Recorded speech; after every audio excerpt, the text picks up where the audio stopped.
Bonjour et bienvenue dans cette nouvelle Minute Symfonique.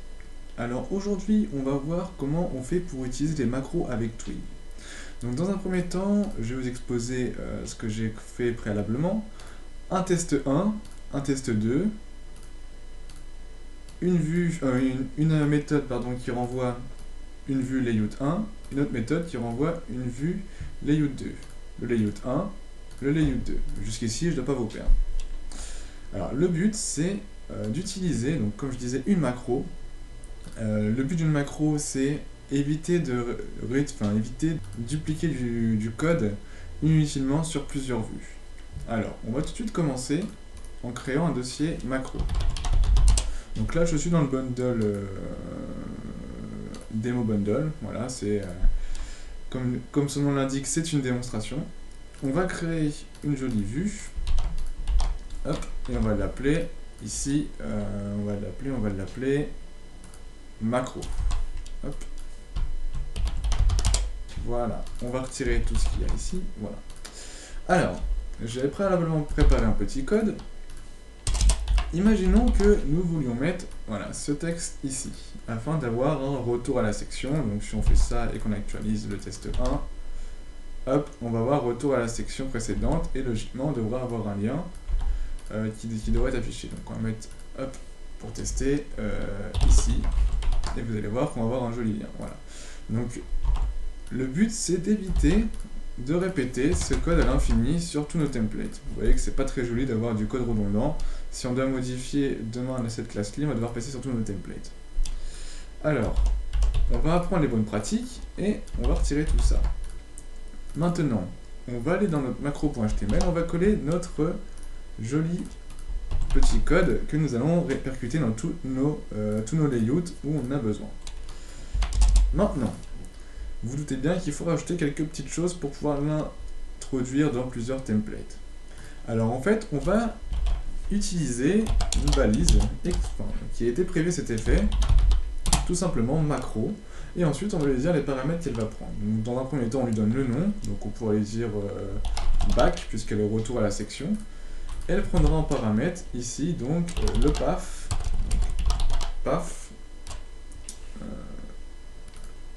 non, pour le coup il n'y a pas de, hop, voilà, et le label. Ensuite on va fermer cette jolie petite macro, end macro. Une fois qu'on a fait ça, on enregistre, et on n'oublie pas ici de modifier, puisque j'avais préparé tout ça, hop, paf, et ici le label. Voilà. Donc une fois qu'on a fait ça, on enregistre, donc je vais agrandir un peu, voilà, et on va se rendre dans nos vues. Alors pour lui dire ici qu'on va utiliser la macro back, il suffit de lui dire, donc c'est plus propre de le mettre en haut, hop, from, donc là, à partir de Acme Demo Bundle, tu vas aller me chercher dans le dossier macro le macro.html.twig. Voilà. C'est pas fini. Il faut lui dire ensuite d'importer la fonction back, enfin la macro back. Hop, voilà. Une fois qu'on a fait ça, maintenant on peut prétendre pouvoir utiliser la macro. Alors pour l'utiliser, c'est encore une fois super simple. On va lui dire ici back. Alors on n'oublie pas ce qu'on prend en paramètre. Back, le path et le label. Alors on va tout de suite aller chercher le path ici, donc welcome 2, comme ça on pourra retourner du test 1 aller sur le test 2. Hop, donc back up, voilà. Et le label, retour au test 2, par exemple. Et on va pouvoir répercuter exactement la même chose sur le layout 2. Sauf que là, on lui dira, hop, donc welcome 1, retour au test 1. Et si on actualise, on va utiliser les deux côtés, vous allez voir, retour à la section précédente, retour au test 2, retour à la section précédente, retour au test 1. Donc si on clique, on voit bien que ça marche bien, puisque là je suis sur le test 1, et là je devrais passer sur le test 2. Donc voilà. Donc là, vous avez vu comment on fait pour utiliser une macro. Donc je vais répéter. On crée un fichier, donc peu importe où vous voulez, hein, vous pouvez le ranger dans un dossier macro ou le mettre... ouais, c'est vos conventions, c'est vous qui les fixez.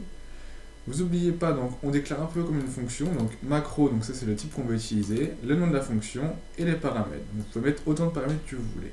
Ensuite, vous utilisez vos paramètres à bon escient dans votre macro.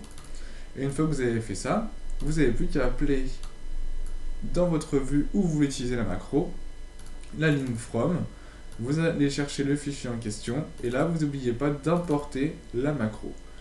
Alors pourquoi on fait ça? Tout simplement puisque si on voudrait utiliser par exemple ici test numéro 2 sans paramètres, et ici on pourrait l'appeler test.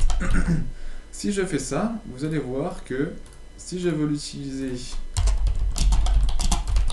ici dans mon layout 1, donc mon test 1, vous allez voir qu'il va me déclencher une erreur. Là, il ne comprend pas d'où est-ce qu'elle sort cette fonction. Donc pour lui dire que ce n'est pas une fonction et que c'est une macro, on lui dit ici, tu peux importer la macro test. Et là, hop, vous allez voir que ça marche beaucoup mieux, test numéro 2. Voilà pourquoi en fait. Le but c'est de ne pas confondre avec une fonction et bien dire à Twig que c'est une macro. Voilà, tout simplement. Donc maintenant, vous savez utiliser les macros, donc je ne veux plus voir de code redondant dans vos projets. Et vous allez pouvoir optimiser votre code et vos templates.